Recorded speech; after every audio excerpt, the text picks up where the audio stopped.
Welcome to S4 media. నేను నిరమ్య. America వాణిజ్య ప్రతినిధి జేమ్సన్ గ్రీర్ ప్రకటించిన ఈ నూతన సుంకాలు ఈస్టర్ టైం ప్రకారం శుక్రవారం అర్ధరాత్రి 12 గంటల నుంచి భారత కొలమానం ప్రకారం నేటి నుంచి అమల్లోకి రానున్నాయి. ఉత్పాదనలో వెట్టి చాకిరీ నిరోధక నిబంధనలు పాటించడంతో పాటు విఫలమైనందుకు గాను ఈ చర్యలు చేపట్టినట్లు వెల్లడించింది. ఈ కొత్త సుంకాలు 10% నుండి 12.5% వరకు ఉండనుండగా అమెరికా చేసే మొత్తం అంతర్జాతీయ వాణిజ్యంలో సుమారు 99.4% దిగుమతులపై ప్రభావం చూపనున్నాయి. అమెరికా దాదాపు శతాబ్ద కాలంగా వెట్టి చాకిరీతో తయారైన ఉత్పత్తుల దిగుమతులపై నిషేధం విధించి దాన్ని కఠినంగా అమలు చేస్తుంది. మా వాణిజ్య భాగస్వామ్య దేశాలు కూడా అదే బాటలో నడవాల్సిన సమయం ఎప్పుడో వచ్చిందని వాణిజ్య ప్రతినిధి జేమ్సన్ గ్రీర్ స్పష్టం చేశారు. భారత్, చైనా, ఈయూలపై ప్రభావం ఈ కొత్త పన్నుల పరిధిలోకి భారత్, చైనా, యూరోపియన్ యూనియన్ సహా ప్రధాన వాణిజ్య దేశాలు వచ్చాయి. చట్టబద్ధంగా వెట్టి చాకిరీ నిరోధక చట్టాలని ఇప్పటికే అమలు చేస్తున్నా లేదా అమెరికాతో సంబంధిత ఒప్పందాలు చేసుకున్న కెనడా, బ్రిటన్, EU, భారత్ వంటి దేశాలకు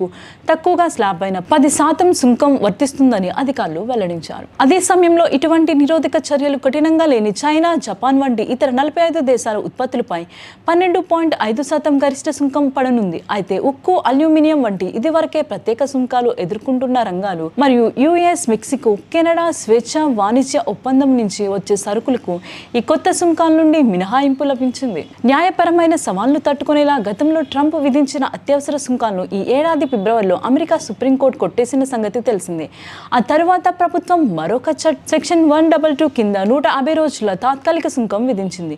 ఆ గడువు నేటితో తీరిపోవడంతో ఇప్పుడు 1974 వాణిజ్య చట్టంలో సెక్షన్ 301 కింద నెలల తరబడి సమగ్ర విచారణ జరిపి కోర్టు సవాళ్ళను తట్టుకునే రీతిలో ఈ నూతన సుంకాల్ని ఆమోదించారు. మరోవైపు పరిమితి మించి పారిశ్రామిక ఉత్పత్తి, ఎక్సైజ్ కెపాసిటీ పెంచుతారనే ఆరోపణలపై మరొక 16 దేశాలు ఆర్థిక వ్యవస్థలపై అమెరికా ప్రత్యేక విచారణ జరుపుతుంది. ఆ విచారణల ఆధారంగా భవిష్యత్తులో మరిన్ని అదనపు సుంకాలు విధించే అవకాశం ఉన్నట్లు తెలుస్తుంది.